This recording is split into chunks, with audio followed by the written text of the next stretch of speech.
22 अक्टूबर 1947 जम्मू कश्मीर की तारीख में एक ऐसा दिन है जिसने पूरे खित्ते की सियासी और जोग्राफियाई सूरत हाल बदल डाली।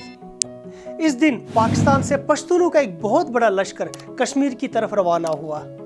ये असला बरदार कबाइल शुमाल की तरफ से कश्मीर में दाखिल हो गए और डोगरा हुकूमत से जम्मू कश्मीर छीनकर पाकिस्तान से मिलाना चाहते थे।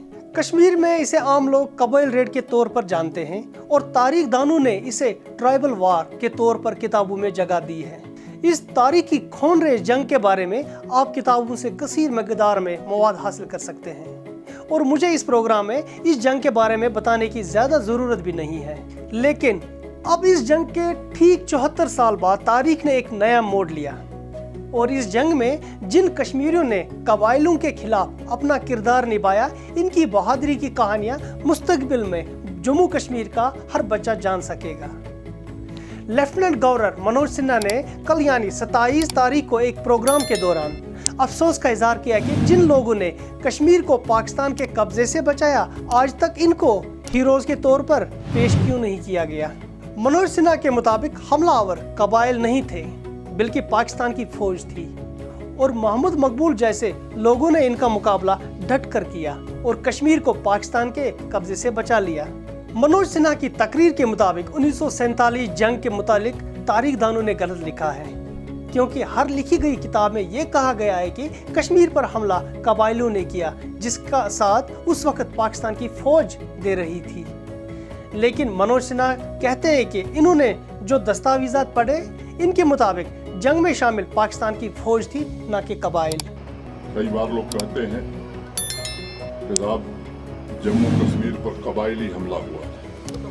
मुझे लगता है कि इतिहास में अब सुधार की जरूरत पड़ गई है। सच तो ये है कि कबाइली के वेश में पाकिस्तानी फौज के जवान थे जिन्होंने हमारे बेगुनाह भाइयों को बेरहमी से कत्ल किया, हमारे घरों को जलाया, हमारी बहनों और बेटियों की असमत लूटी। अब बात कर रहे हैं हम मोहम्मद मकबूल शेरवानी की, जिसे भाजपा और आरएसएस एक कौमी हीरो के तौर पर मानती है। शेरवानी दरअसल बारामूला से एक नेशनल कॉन्फ्रेंस के कारकुन थे और जमात के बानी शेख मोहम्मद अब्दुल्ला के करीब माने जाते थे। जब कबाइलों ने कश्मीर पर हमला किया तो महाराजा हरी सिंह की फौज इनका मुकाबला न कर सकी और ये लोग आराम से बारामूला तक पहुंच गए।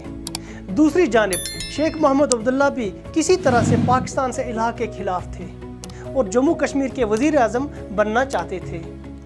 शेरवानी ने कबाइलों को बारामूला के पास ही रोका और इन्हें रास्ते से भटकाया जब तक हिंदुस्तान की फौज श्रीनगर के एयरपोर्ट पर लैंड हो गई। इसके बाद भारतीय फौज ने कबाइलों को वापस धकेला और वापसी पर शेरवानी को कबाइलों ने धोखाधड़ी के इल्जाम में बारामूला में सूली चढ़ाया। अगरचे शेरवानी ने शेख मोहम्मद अब्दुल्ला के ख्वाब को पूरा होने में अहम किरदार अदा किया, ताहम कश्मीर में जमात को सियासी सतह पर नुकसान न उठाना पड़े, मोहम्मद मकबूल शेरवानी को ऑफिशियल सतह पर कोई पजीराई नहीं मिली। वहीं दूसरी जानिब कश्मीर में जमात इस्लामिया से मुंसलिक लोग शेरवानी को गद्दार की नज़र से देखते थे। अब जबकि भाजपा ने कश्मीर में सख्तगीर पॉलिसी अपनाकर जमात इस्लामिया के खिलाफ पाबंदी आयद की और अलहदगी पसंद वाली सोच को बिल्कुल भी बर्दाश्त नहीं कर रही है, मोहम्मद मकबूल शेरवानी जैसे लोगों को अब मरकजी किरदार कश्मीर की तारीख में मिलने की कोशिशें भी तेज़ होती जा रही है। आज की कवर स्टोरी में बस इतना ही। दीजिए अपने मेज़बान आसिम मोहिद्दीन को इजाज़त, और अगर आप इस तरह की मज़ीद खबरें देखना चाहते हो तो हमारी YouTube चैनल को सब्सक्राइब करें।